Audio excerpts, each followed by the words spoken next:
Sebelum lanjut apa yang harus dilakukan, coba kita definisikan dulu, kita samakan dulu perspektifnya tentang hubungan bermasalah.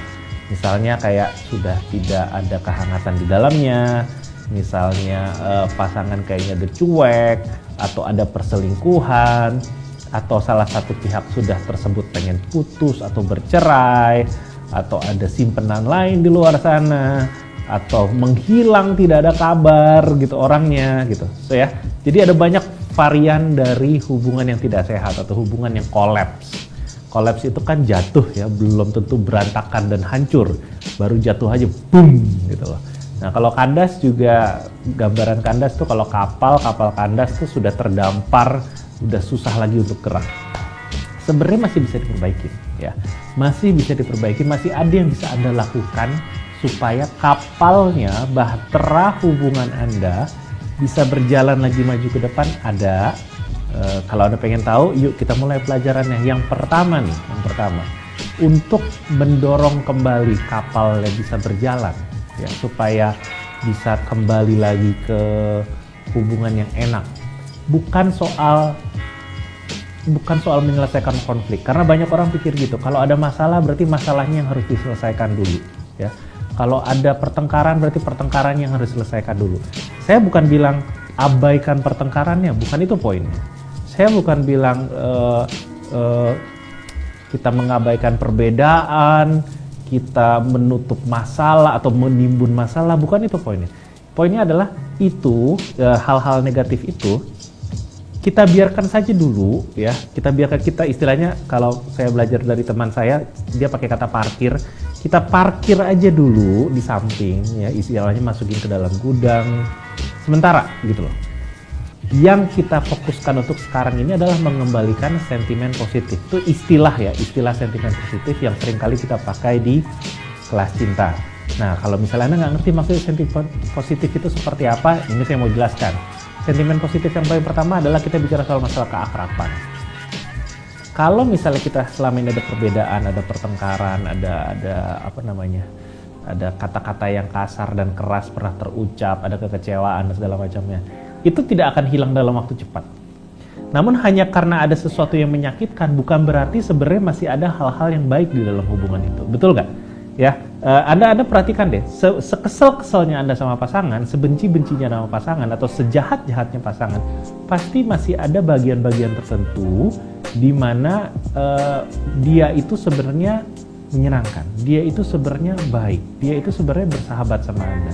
Jadi yang pertama perlu Anda lakukan adalah kembalikan dulu keakraban kalian sebagai sepasang kekasih. Kita bicara akrab ya, saya nggak bicara cinta, saya nggak bicara sayang, saya nggak bicara mesra, karena susah sekali bermesraan kalau misalnya kondisinya sudah sedemikian negatif. Yang saya bilang adalah kembalikan keakrabannya. Akrab itu seperti apa sih gambarannya? Gambarannya itu saling menyapa, sekedar menyapa aja. Kamu udah makan belum? Mau makan nggak? Ya, jadi bukan perhatian sih, cuman menyapa aja. Kalau misalnya dia belum makan ya diajak makan. Kalau misalnya Anda sudah makan, dia belum makan, ya Anda tanya mau makan apa, ada yang bisa dibeliin apa enggak. Seperti itu, keakraban itu dimunculkan lagi. Karena sejahat-jahatnya dia, ingat poinnya gitu, sejahat-jahatnya dia atau sealpa-alpanya dia, sebenarnya masih ada aspek-aspek positif dari dia yang dia lakukan tanpa sadar ataupun secara sadar. Jadi jadilah orang, Anda jadilah orang yang menghargai itu. Orang yang mengakui bahwa ada sisi baik dari dia. Jadi istilah kita buat hubungannya jadi kita nggak minta hangat ya, kita minta jadi adem aja dulu gitu. Jangan setiap kali kalau ngelihat dia kita melemparkan tuduhan, kemarahan, kebencian, kekecewaan. Setiap kali ketemu dia langsung bawaannya pengen, yuk kita bicarakan masalah kita. Nggak bisa.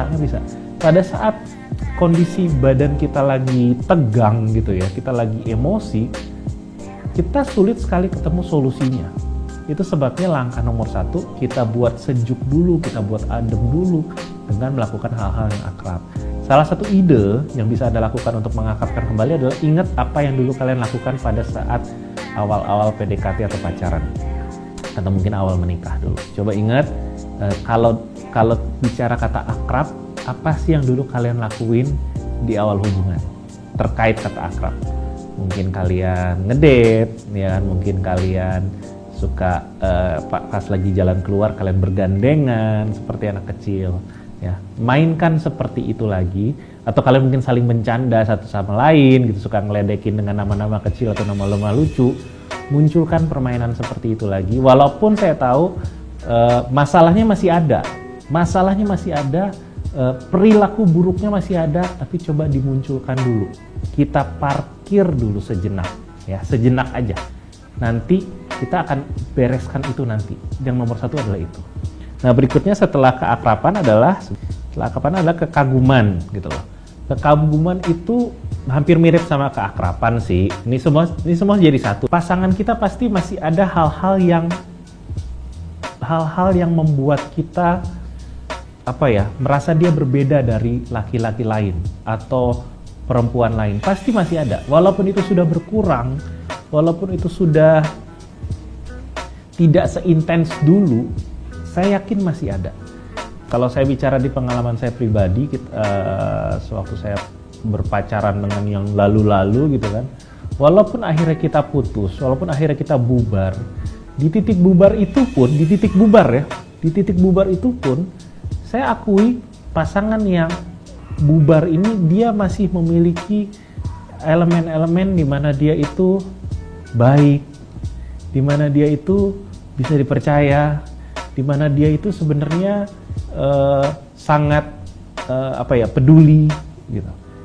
Yang alasan kita putusnya tuh mungkin karena perbedaan prinsip, mungkin karena ada satu perilaku yang sangat berbenturan, tapi tetap ada aspek-aspek dia yang unggul dibandingkan orang-orang lain.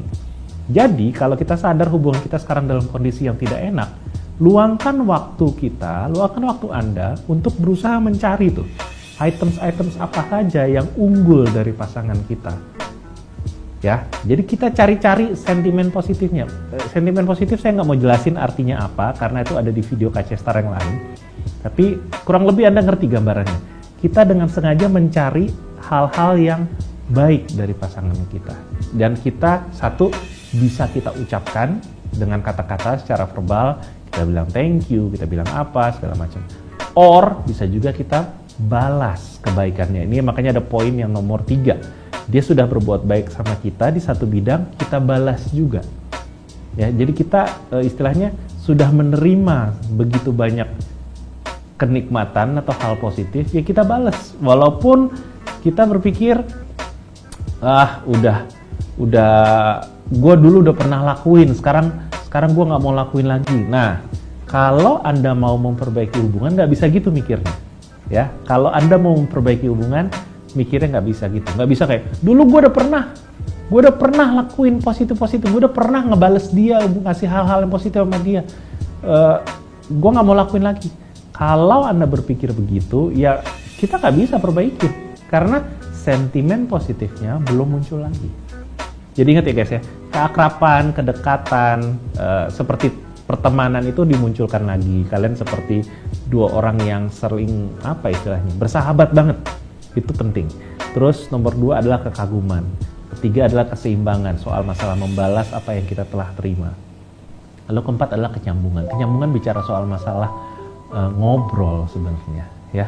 Ngobrol, misalnya nyambung, ada area-area dalam hidup Anda atau minat Anda yang sebenarnya pasti nyambung sama dia. Misalnya saya bicara salah satu area yang membuat saya sama mantan saya dulu jadian adalah karena kita suka film zombie, ya. Saya suka The Walking Dead, dia suka The Walking Dead juga. Jadi itulah dulu yang membuat kita nempel banget, nyambung banget ngomongin soal zombie. Saya nggak suka film horor, tapi saya suka zombie, gitu loh. Nah, dia sebenarnya nggak suka zombie, dia sukanya horor. Tapi di area itu ada kesamaan di antara kita, ada sebuah jembatan, gitu loh. Nah, jadi pada saat hubungan kami dulu itu mulai berantakan, salah satu yang saya lakukan adalah berusaha ngajak dia nonton film zombie atau bahas film zombie yang baru atau ada serial zombie yang baru. Saya nggak bisa masuk ke dalam dunia horornya dia karena saya nggak suka ditakut-takutin. Dia sih nggak masalah nonton film zombie, cuman dia lebih sukanya ditakut-takutin. Tapi kita ada jembatan tengah tuh tempat kita nyambung, jadi saya ajak dia ngobrol soal zombie, kan? Lalu yang kelima adalah kesamaan tujuan, ini bicara soal masa depan. Again, pada saat hubungan lagi nggak enak, hubungan sudah mau kandas atau sudah pecah, itu susah banget ngomongin masa depan. Karena mungkin salah satu pihak bahkan sudah berpikir ini nggak ada masa depannya, atau ini bakal bubar, atau mungkin salah satu pihak udah pernah bilang mau cerai, atau mau putus, atau sudah kepikiran mau sama yang orang lain. Nah, itu sebabnya di kondisi yang nggak enak itu, coba salah satu pihak ingatkan lagi tentang kesamaan tujuan yang pernah kita miliki dulu. Coba ingatkan, kita jangan paksa dia, kita jangan berusaha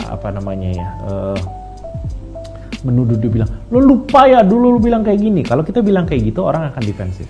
Ya, itu sudah dijelaskan di dalam KC Star, ada di dalam Smart Conflict Resolution, ada juga di dalam Honey Let's Talk. Jadi ada banyak materi-materi di kelas cinta yang bicara soal kalau ngomong tuh jangan nyerang, ya.